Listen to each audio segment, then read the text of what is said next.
Magandang araw, welcome po dito sa Ron Motor Repair. Ito ang aming gagawin ngayon, Honda Beat Fi.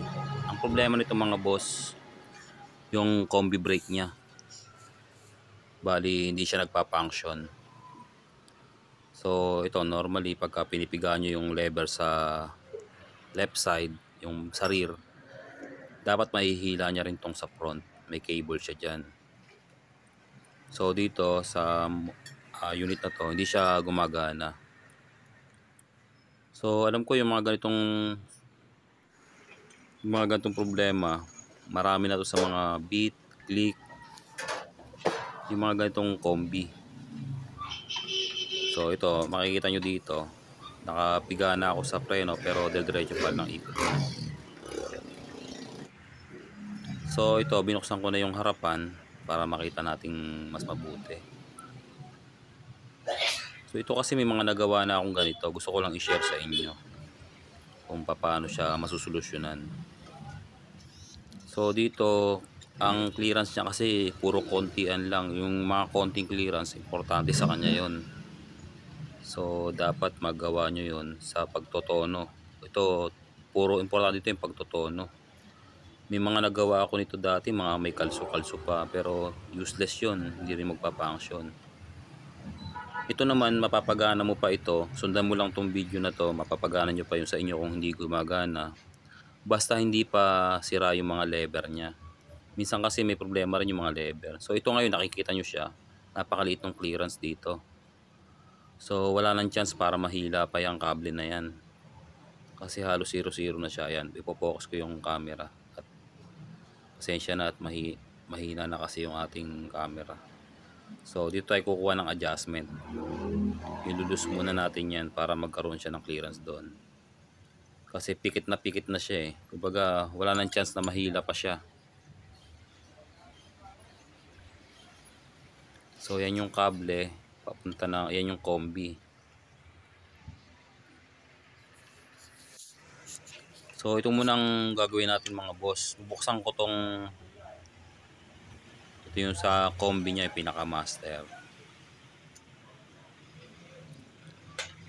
Para papakita ko sa inyo yung pyesa, yung mga mechanical dito. Para makita nyo rin kung paano siya nagpa-function. Ito kahit di ko naman buksan, kaya ko na siyang repairin. Ang gusto ko lang makita nyo lang kung paano siya gumagana.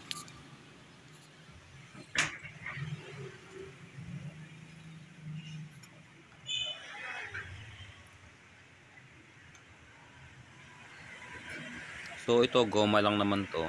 I-atras nyo lang siya. Ayan, pag natanggal yung tatlong tornilyo, i-atras nyo lang to. Tapos bubuksan nyo na yung takip. Ito. Dahan-dahan lang kayo, yan. Pwede naman tanggalin nyo yung pinaka lock yan eh. Pero mahirap kasi ibalik dahil may spring yan eh. So ito na. So makikita mo yung function niya. Ang nahihila niya lang na cable, yung likod lang. Brake cable sa likod. Itong sa combi sa harap, hindi gumagalaw. So ayan o. Ang tawag niya sa sistema na equalizer, dapat equal siya na nahihila. So pagka ganyan yung nangyari, mahina rin yung brake mo sa likod niyan pag ganyan. So dito tayo kukuha muna ng adjustment. Bali ito, ibabalik ko muna to sa dati. Ilulus ko muna siya. Para ma-check natin kung healthy pa yung combi niya, kung magpa-function pa.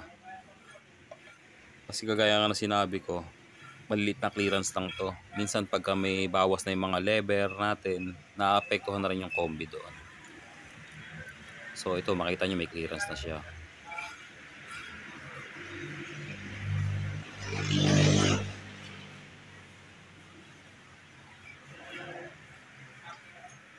Check ulit natin dito. So ayan, nakikita nyo, gumagalaw na siya ngayon. Kumbaga nag-i-equal na. Parehas na siyang nahihila. Pero yung hila na yan, hindi pa yan sapat para gumana yung combi. May mga gagawin pa tayo dyan para mapagana siya ng maayos.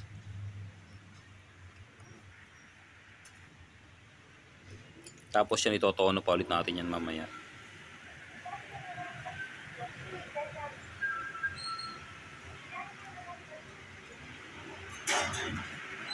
So ayan, nakikita nyo, may pagbabago na kaagad. Ayan, chinecheck lang natin yan para malaman natin na healthy pa siya o kaya niya pang mag-function. So next ko, tatanggalin ko itong lever dito sa brake master, yung front. So ang gagawin natin dito, lilinisan siya, lalagyan ng lubrication para maging smooth yung brake niya. Kasi ito, pag piniga mo siya, matigas, tapos wala naman siyang kagat, mahina. Tapos pag piniga mo pa ulit, yung parang bigla naman siyang kakapit. Ganun. May hangganan, tapos biglang kakapit. Sa mga naka-experience ng ganoon sa brake, pwede nyo rin pong sundan ito. Pwede nyo siyang gawin. Ginagawa ko itong ginagrasahan. Effective yun. Mas madalas mo itong maramdaman pagka tag-ulan, yung mga ganyang, kahit hindi combi brake sa front brake master, mararanasan nyo yung pag tag-ulan. Kung pag pumreno ka tapos matigas lang siya, tapos pag dinihin mo pa ng bigla naman siyang kakapit. Ganun. Hindi siya yung smooth. So ayan, tanggal na yung bolt niya. Ito yung lever. Tapos mayroon pang isa yan, yung pinaka-knocker. Ito yung knocker. Minsan nadadamage din ito mga boss. Ang problema lang dyan, walang nabibili sa Honda dyan. Pero may makukuha kayo sa Shopee. Kasi yung bit ko, nagpalit na ako niyan. Galing sa Shopee. Okay din naman. So pagkatanggal nun, tatanggalin lang natin yung kanyang rubber boot dito sa kanyang repair kit. Yan. Susungkitin nyo lang siya ng maliit na screw. Yun. Ito yung pinaka rubber boot, yung cover ng repair kit. So ito yung matigas sa preno. Ito yung technique dyan. Kuha lang kayo ng long nose. Yan. Tapos iikot-ikot nyo lang siya. So ito, kaya natin ito ginagawa para mabago lang ng pwesto yung sa repair kit, yung rubber niya. Kasi pag doon lang rin siya nakapwesto, parang nangangalay na siya. So dapat magalaw lang natin o mabago lang siya. So pwedeng ikot-ikot tapos tulak, ganun lang ang gagawin natin dito. Kung gusto niyo ng mas overhaul niyo, tatanggalin niyo, kaya lang mas matrabaho kasi yun. Pwede rin yun, babaklasin niyo siya ng buo. Pero ito, ganito lang, effective na to. Kahit hindi nyo na baklasin para hindi na masayang yung brake fluid. So after nun, pupunasan natin para mabawasan lang yung mga alik-alikabok.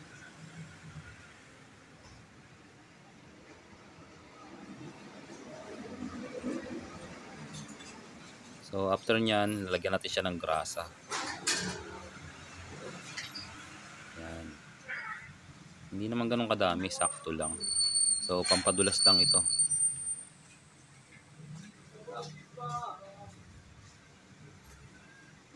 So lahat dito lalagyan ko siya. Lalagyan ko pati dito sa yung combi. Kasi maano na rin itong gumalaw eh. Nawala na yung dulas niya kasi nga syempre nagkakaroon ng dumi. Hindi na naging smooth yung mga laro ng parts. So isa rin yan sa dahilan. Kaya hindi maganda yung gana ng combi niya. So dapat yan papadulas natin siya para mas smooth yung galaw niya.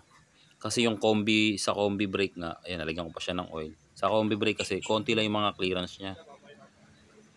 So yung mga mabawasan ng 1mm o 2mm yung yung lever mo, laki na ng epekto nun. Kaya dito clearance lang.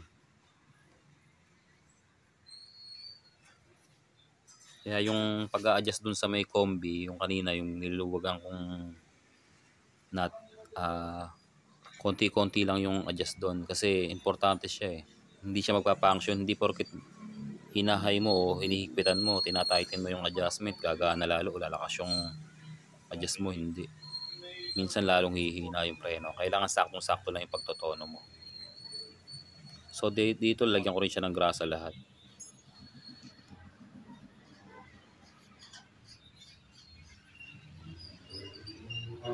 Yan, pati itong bolt, talagyan ko yan. Para smooth lahat siya, baga madulas pagka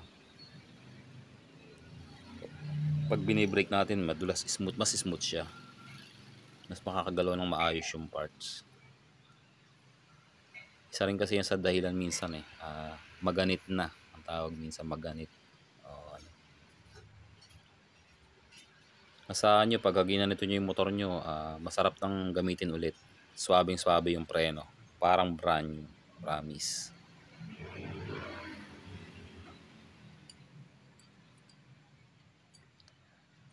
Lalo na sa mga combi na hindi gumagana. Sa click ganito lang rin naman ang procedure. Iba lang siya dun sa may combi niya, iba lang yung master ng combi. Pero kahit hindi nyo nabuksan yun, dito kayang-kaya ng pagganahin niya. Magawa nyo lang to.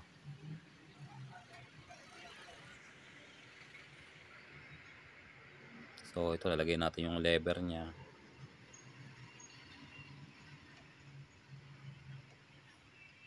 So pag pumasok na siya, hindi ko siya ilalagay ng ilalagay ko muna yung spring. Yung spring to, yung return spring.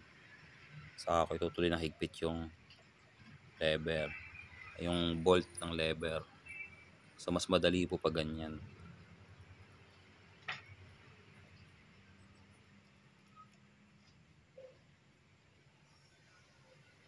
Tapos yung lock nut niya sa ilalim.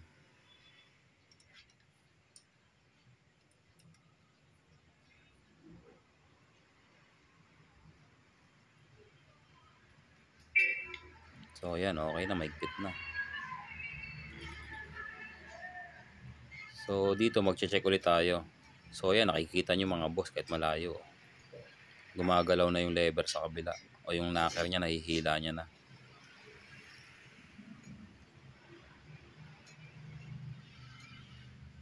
Ayun, lakas na bumalaw dun sa kabila.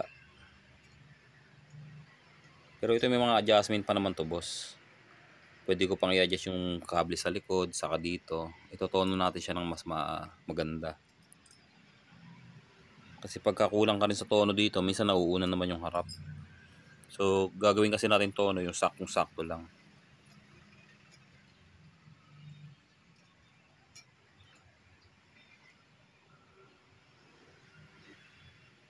Kaya mas maganda rin nakabukas yung master ng combi nyo para nakikita nyo yung laro niya. Makikita mo kung equal na ba yung galaw niya. So yan, halos kanya lang na magtono, madali lang naman to.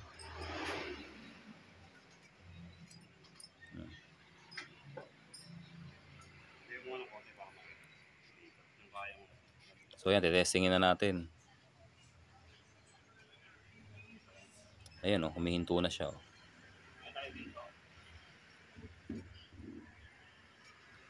Laki na ng pinagbago niya, di ba? Kanina talagang walang kagat yan. Ngayon, gumagana na siya. Yan mga boss, walang pinalitan yan. Tamang tono lang, saka lubrication lang. So makikita mo, yung knocker niya, nahihila niya na. Yung kapit niya, mapapalakas pa natin yan. Sa tamang tono lang, saka adjust pa ng brake sa likod. Kasi connected nga sila. So ito, nakikita nyo na, ganda na ng hila niya. Nakita nyo, lilit lang ng clearance niyan. Importante talaga yung clearance dyan, kahit na mabawasan na lang konti, hindi nagagana halos. So tapos na tayo doon. Tatabalik na lang yung takip nito. So itong dito washer mga boss, goma lang to, yung cover lang na to. Dito sa kanyang handbrake, hindi ko na siya binaklas kasi mahirap siya ibalik Kaya na may balik, ang problema may spring pa kasi. So ganyan lang. So dito mga boss, nakaset na to ng maayos. Tonong-tono na yan. Kita nyo, ganda ng hinto niya. Ito, final testing. Ayan mga boss ganda na huminto So maraming salamat po sa panonood nyo.